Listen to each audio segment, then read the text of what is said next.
Welcome everybody back to Miklo's Man channel, and today's video is this week's challenge. The theme is MMA. I'm going to do something a little bit different here. Anybody who knows me knows I'm a huge MMA fan. I watch this shit all the time. Been watching it since the mid-90s.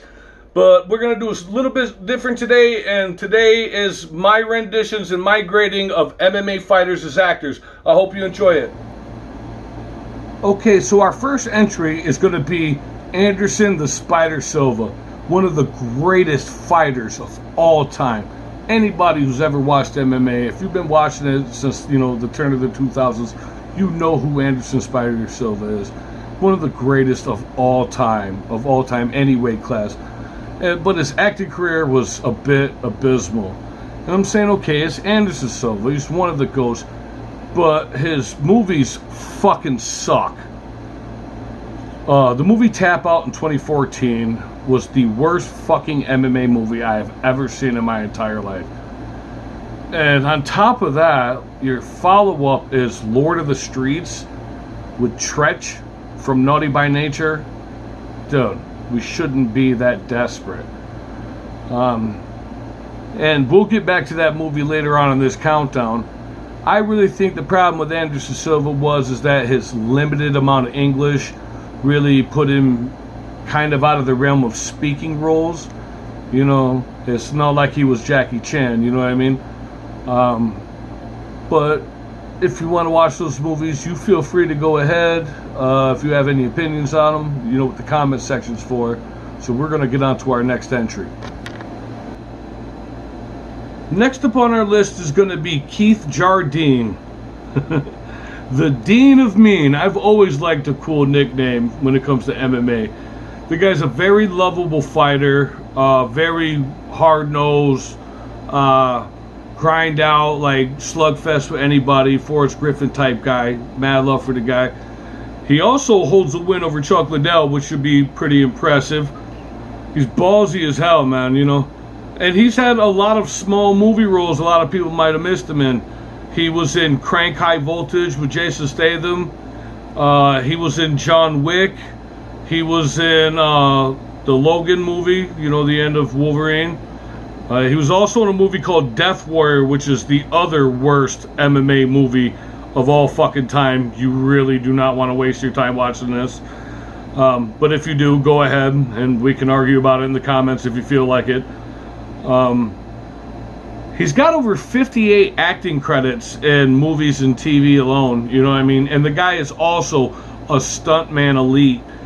There's tons of movies that he's not credited for as an actor or anything like that, but has definitely been a stuntman or on the stunt team. Being an ex-fighter and getting into stunts, I think that is a really awesome career for a guy like that. He also has many side businesses where he makes some really good money. Him and his buddy Tate Fletcher, who's also an ex-UFC fighter, they're business partners. So respect to those guys and their businesses that are going on. And yeah, he's a really good candidate for this list. So we're going to get to the next entry. Next on our list is going to be the Iceman, Chuck Liddell. I mean, he's the fucking Iceman. I mean, this dude slaughtered people for a long time, He was the king of the light heavyweight division. One of my all-time favorite fighters, for sure. He's definitely, probably on my Mount Rushmore. We can talk about his career a little bit, multiple-time light heavyweight champion, beat Tito Ortiz in the fucking damn near retirement. Thank you for that. Because his acting hasn't really had much of a chance, but it's been terrible anytime it has happened. We're going to start with his first role, which was Cradle to the Grave, the Jet Li DMX film. He played a small role as a cage fighter in that film. It was nothing you could judge on because he didn't have any speaking roles. He didn't really act. It was just a cage fighting scene, so it was choreographed. But I do want to talk about his role in Kick-Ass 2, where he's training the one kid, and he goes to buy him off, and he says, come train with me instead of Chuck Little Dick Liddell, and he kind of bugs out on him, almost beats him up. And then going down the road, he had two absolutely terrible, I mean terrible B movies with Dolph Lundgren. I'm sorry, Dolph, hang it up. It's not working anymore, buddy. I miss you, I love you, but it's not really going down anymore. You know, and you other MMA fighters, stop helping him because it's not working out for anybody involved. Chuck, I love you. Stop doing this dumb shit. Go ahead and retire. Enjoy your retirement and keep all the brain cells you got left. We're going to go to the next entry. Next up is Krzysztof Solszyński. Excuse me if I fucked that up. The Polish Experiment. He was a standout fighter on The Ultimate Fighter. I don't remember what fucking season, so don't ask me. He was in that Tapped Out movie. Told you. Fucking worst shit you ever watched. Back to that again. But he was awesome, though, in the movie Here Comes the Boom with Kevin James. I really, really enjoyed that movie. It was one of those, like, feel-good, overcoming sports movies, but, not from the 90s, not like the Mighty Ducks or shit, some new shit. I enjoyed it. He was also in the movie Logan as well, right next to his buddy Keith Jardine. They both got, they were bodies in the movie. He doesn't have a huge acting career, but he's also a stuntman as well, and that's why he makes the list. So, to the next entry. And next on our list is Kimbo Slice, the Miami Street legend. I fucking love Kimbo Slice, man. The things he was able to accomplish at his old age, coming from beating people up in the backyard to main eventing MMA events. Fucking love this guy, man. I'm Team Kimbo for life. His first acting gig, I mean, believe it or not, was on Drake and Josh. You know what I mean? Like, when you go from beating cats up in the backyard to having your first acting gig be on Drake and Josh, you have made it. You're on the cover of ESPN, the magazine. You've made it, Kimbo. Team Kimbo for life. He was also in the Scorpion King 3. It was a really cheesy movie, a real low budget movie, but he was good in it. He played a good role in it. He was really tribal and I loved it. But Team Kimbo for life, that's why he's on the list. Let's get to the next entry. Next on our list is going to be Quentin Rampage fucking Jackson. Oh my god, this guy is awful.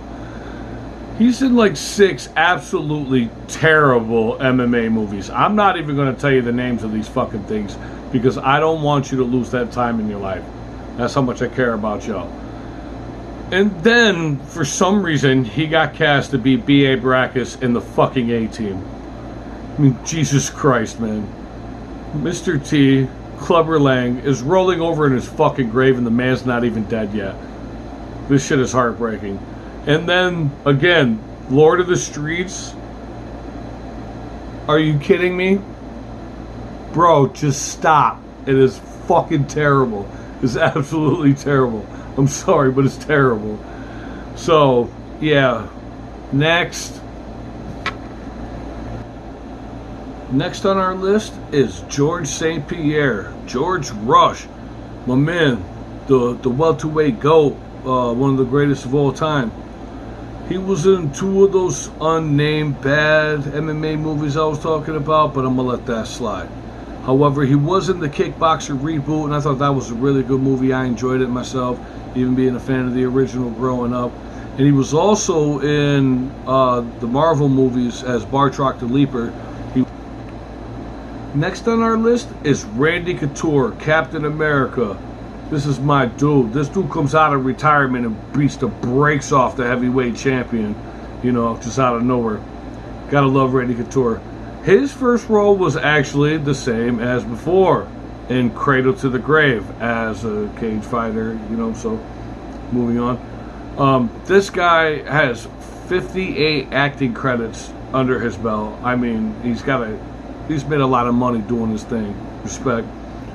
But him being in the Expendables since the first, one through the third one, and is going to be in the next one. Respect to Randy Couture. His character in that movie is fucking awesome. Sylvester Stallone knows how to write an action movie. The Expendables is my all-time favorite action franchise. So now we're moving on to the next entry.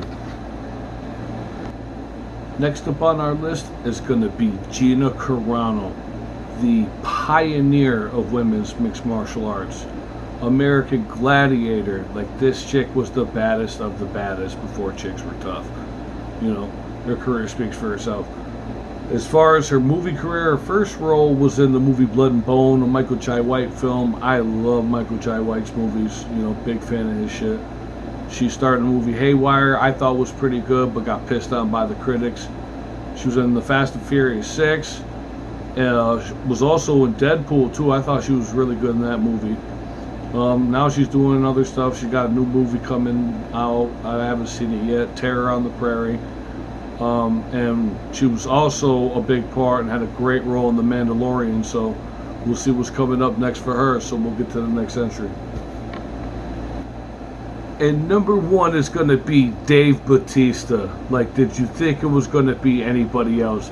91 acting credits to his under his belt. Every movie he's been in has never been a flop.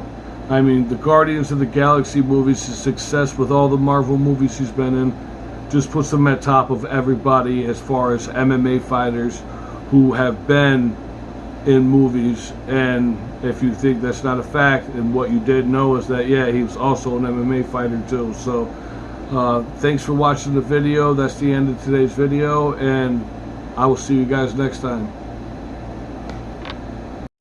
I want to give a quick shout out to all my boys I do all this shit with. Almighty Eric, Logan's Goated, Buffalo Bob, Killer Cam, Tapeworm, my homeboy K Punisher 13 on Twitch, and our new member Mikey. I don't know his online shit yet, but I'll link it when I get to it. Y'all have a good one. Peace.